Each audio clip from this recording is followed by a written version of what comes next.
Welcome back to the third episode of stories of the Hopkinton Police Department that were put together by Albert Skip Irvine for the Hopkinton Historical Society. And the stories range in years from 1896, I think it is, to 1950-ish. And we are going to be talking about stories today that begin at 1939 and will continue on toward the close, around 1950. If you haven't seen the prior stories, I recommend that you go back and look at the prior episodes. The stories are very interesting in that they tell you a little bit about the life of Hopkinton in 100 years ago, 120 years ago, and some of the things are very similar to today, and then some of the incidents are not. The police department obviously was much smaller than it is today, and some of the stories are humorous. This one is the first story I'm going to talk about today is in 1939. This was in the Boston Herald, July 8th, 1939, and the title of the story is $20,000 Hopkinton Fire Laid to Still. What do you think that means, Jim? Well, I didn't know until I read the article, right? But now I get it. It means that they're saying they're putting the blame of the fire on the still. Okay. So we had a still in Hopkinton in 1939 is the way I look at this. And a pretty modern 5,000-gallon one. But the story reads that there was a fire caused by an explosion of a modern 5,000-gallon still on the farm of Joseph Bosconi on Clinton Street, killing 6 cows and a bull before it was brought under control. Damage was estimated at $20,000. The still discovered during the height of the blaze was apparently a new one and was operated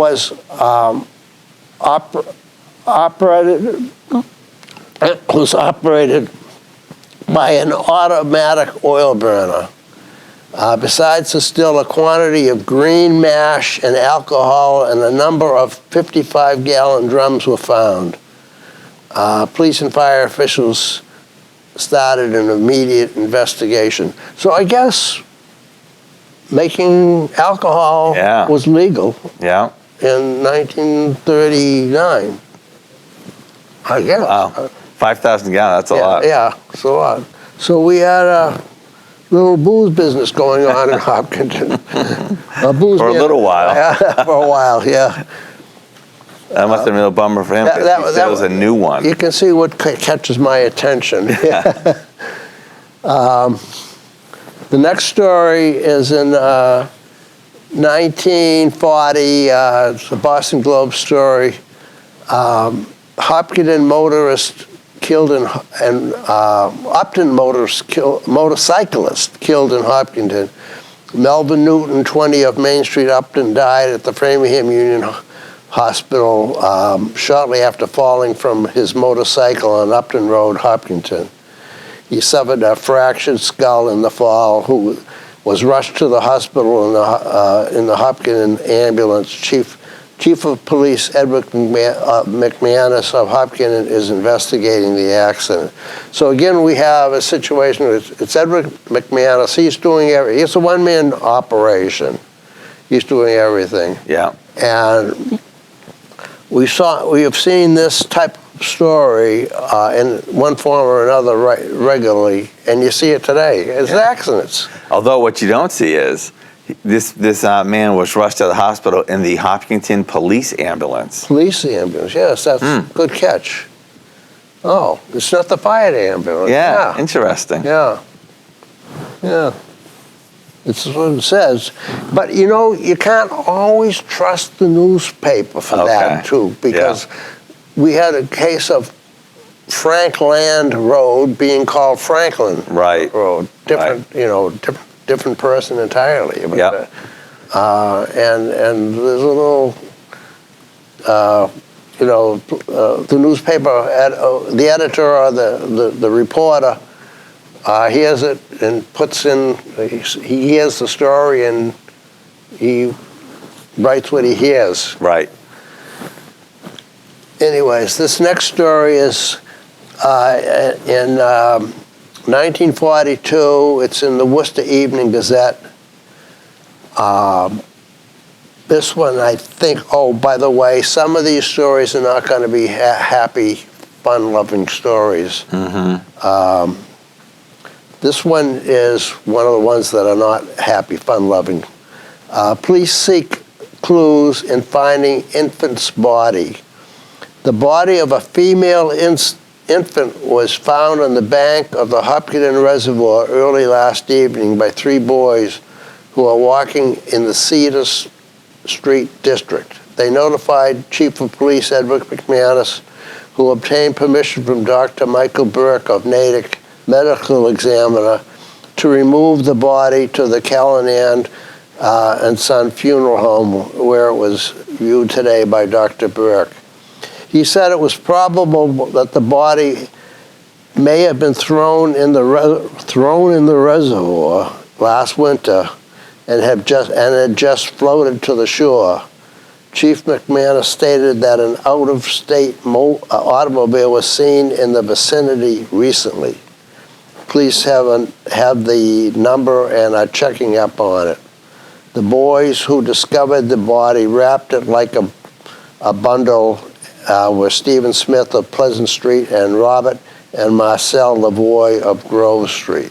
So, I mean, this is not a nice story. I mean, they think it was thrown in the reservoir. That sounds like strange. That sounds like a murder to me. I know. A lot of strange points in that. They thought that may have happened last winter, but just floated. But a out-of-state automobile was seen just recently. Yeah, I mean, there's no connection there. I assume we have occasionally out-of-state automobiles. Right. And if it was by the reservoir, the automobile might have been stopping to look at the water. Who knows? Yeah. Yeah. But anyways, yeah, it's a sad story. But it's news, and this is what was in the news. Right. Next one is accidental. This is a 1942 story, Worcester Telegram. Accidental shot kills Hopkinton resident. I'll read it. Leon Aronian, 51 of 8 Pond Street, Hopkinton, died in the Milford Hospital this afternoon after being hit in the thigh by a bullet from a rifle being used. Police Chief Edward McManus said, by a Boston man target shooting near Aronian's farm home. Aronian was working in his backyard at noon with his son Charles, 19, when both were struck by rifle fire, McManus said. The bullet passed through the older man's thigh while his son received a superficial body wound. Both were taken to the Milford Hospital where the father, despite plasma transfusion and treatment for shock, died of loss of blood shortly after 3. A medical examiner was John Gallagher. So, anyhow, somebody's out shooting. Yeah. It's a tough one. I was down at the Woodville, behind the Woodville fire station, back, this was only a few months ago, going back to the foundation of the old cotton factory. I don't know if you've been down there, but it's in a little bit. But It's in very good shape. And that backs up to the Woodville Rod and Gun Club. Yep. And I heard the shooting. And I said, this isn't good. I was very nervous about that. So, that can happen. Yep. Yep. Definitely. I mean, absolutely innocent. Right. But dangerous. All right, here's this next story. This next story, it's entitled Palmer, and it's got nothing to do with me. It's Palmer, Massachusetts we're talking about. But it's my second favorite story. Hopkinton pair in stolen car minus gas at an opportune spot. So we have the case of two boys from Hopkinton. One of them worked at I think it was Irvine Motors at the corner of Cedar Street and Hayden Row. What?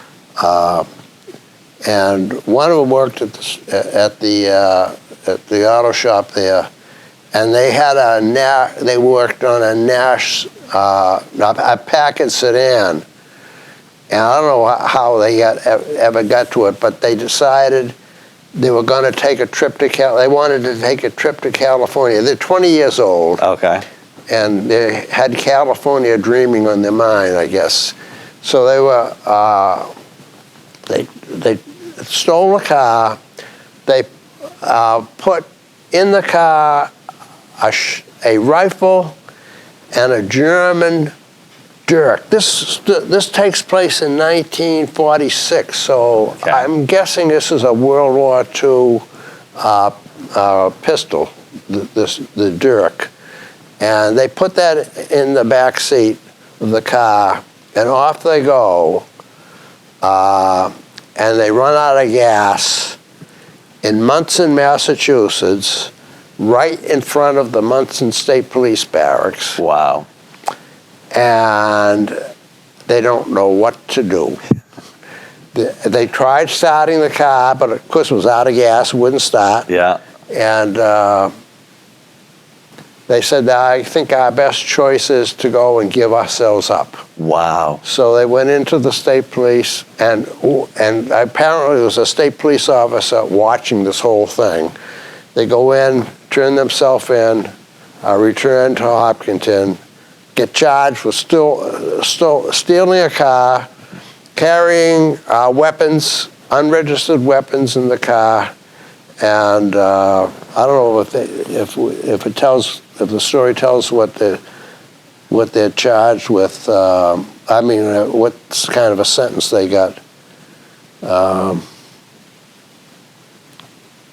But they must have got some kind of a sentence. Yeah. But anyhow, I thought that was kind of an amusing story. That is a funny one. Yeah. Amusing story. So it's kind of funny. Back in those days, they still put borrowed in like quotes. Borrowed. Yeah. Packard. Yeah, borrowed. Now, Packard's a big car. Yeah. Yeah, and I'm sure it probably only had a partial tank of gas because they never filled up They could have filled up the tank from the garage. Yeah. But wasn't going to take them to California. Yeah. Yeah. True. Yeah. But that's what happens. So this next story, this is a real sad one.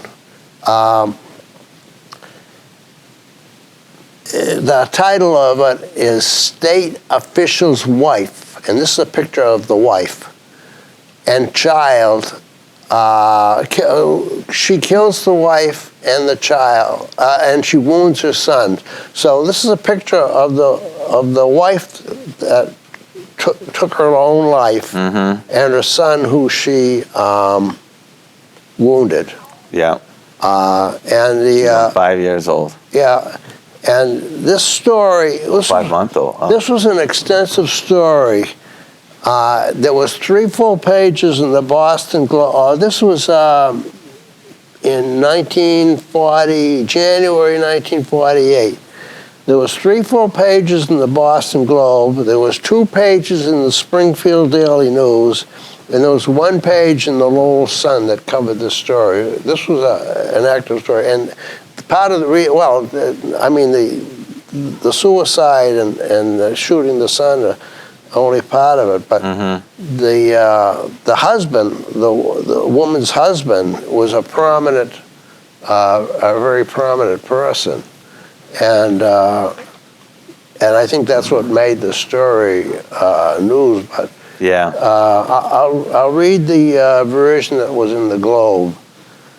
Mrs. James F. Power, 33-year-old wife of Director of the Massachusetts Division of Fisheries and Game, today shot and killed her 5-month-old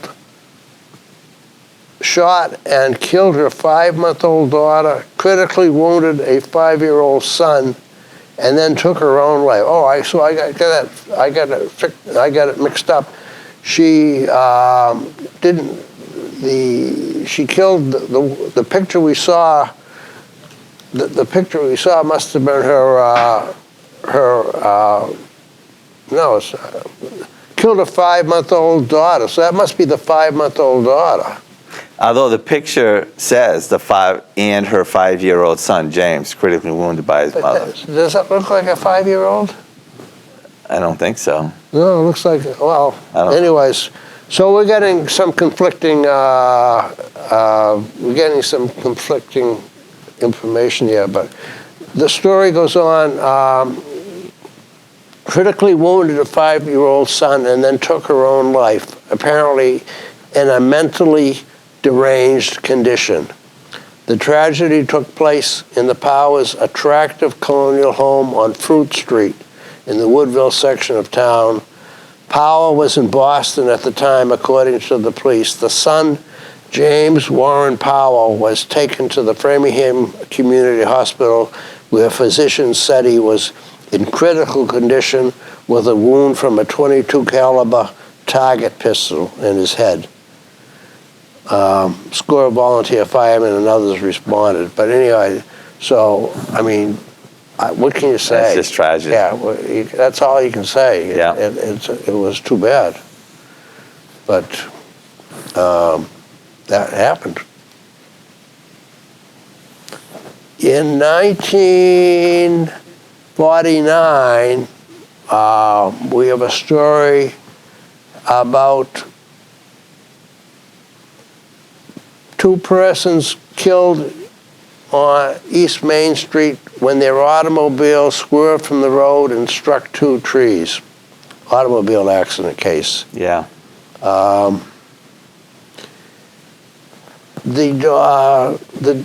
doors were pried open by Hopkinton Police Chief John Hilditch. Now that's a new name to us. Chief Hilditch succeeded Chief McManus. Okay. And the collection that we have of all these stories is dedicated to Chief John Hilditch. Okay. So, and we'll get to that. There's a story about Chief Hilditch coming up, and we'll get to that in a minute. But this is just I copied this because it's just another automobile swerved from the road and struck 2 trees. And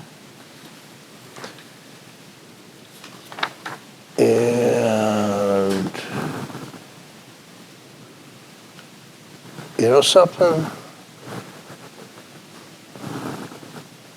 Oh, this next one is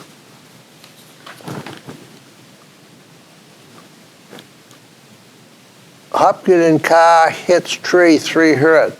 I was thinking it's the same story, but it's not. No. This one is a different date. This is a year later. This is 1950. The prior story was in 1949. So we have, on this story, we have Julia Thistle of Maple Street, 2 sons, Theodore, a Navy recruit, and Robert were taken to the community hospital in Framingham, with multiple cuts and bruises received when their car driving on East Main Street skidded into an electric light pole near the Ashland line. And responding were Lieutenant Robert McMillan of the Hopkinton Police. So we got another member of the police department. Yeah. And Chief John Hildrich. And Captain Harry Hamilton and Patrolman Wilbur Rafferty. So we've got 4 people in the Hopkinton Police Department now. Yeah. But that's another automobile accident case. Next one, same thing. Wow.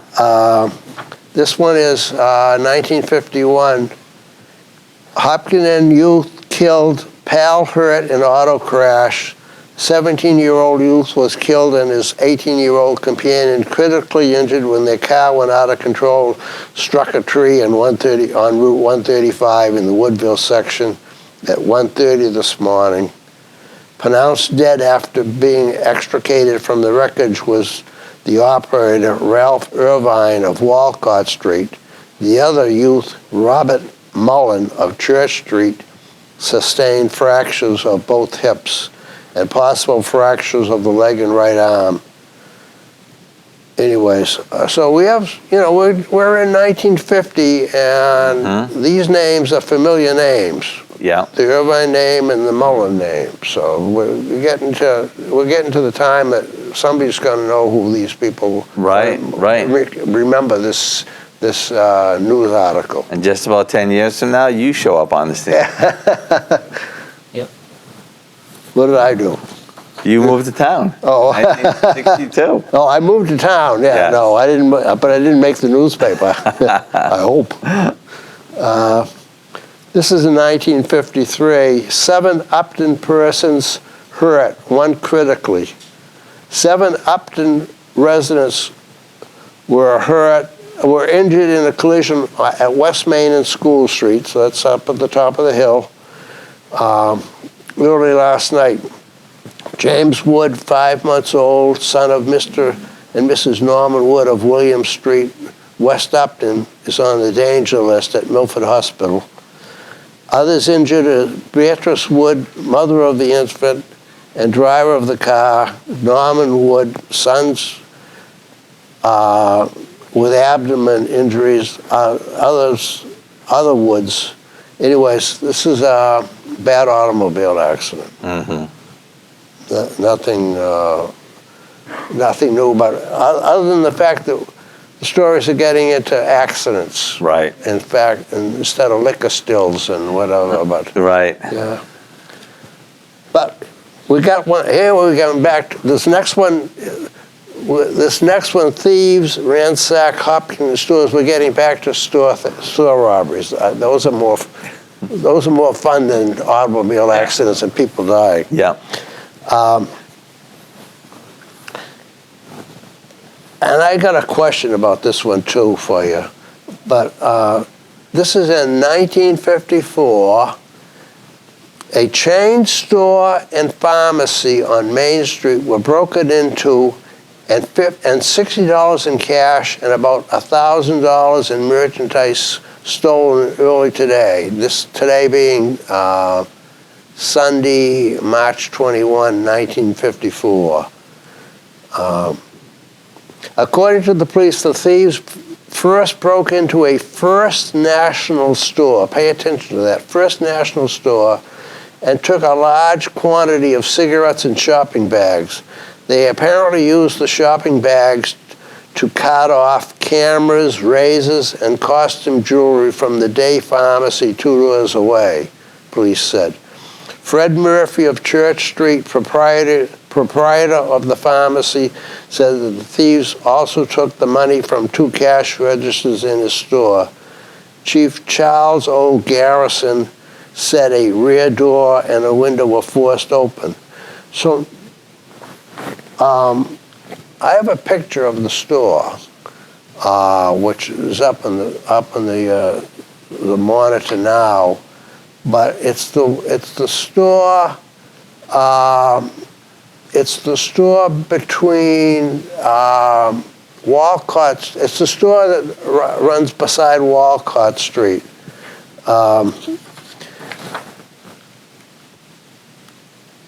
It's this A&P Tea Company store. Mm-hmm. And my question is, was this ever a First National store? A&P is also a chain store. Mm-hmm. First National was a chain store. Right, maybe they just made a mistake. I think they're making a mistake. I don't think we had a First National store, but it was in the article. Yeah. So I went looking and I couldn't find anything. Huh. But we have this great photo of the A&P. Okay. Yeah. All right. Well, hey, guess what? We've hit the end of your third episode on this book. So we invite you to come back and watch our next episode where we'll conclude this highlights of this book. Thanks for watching.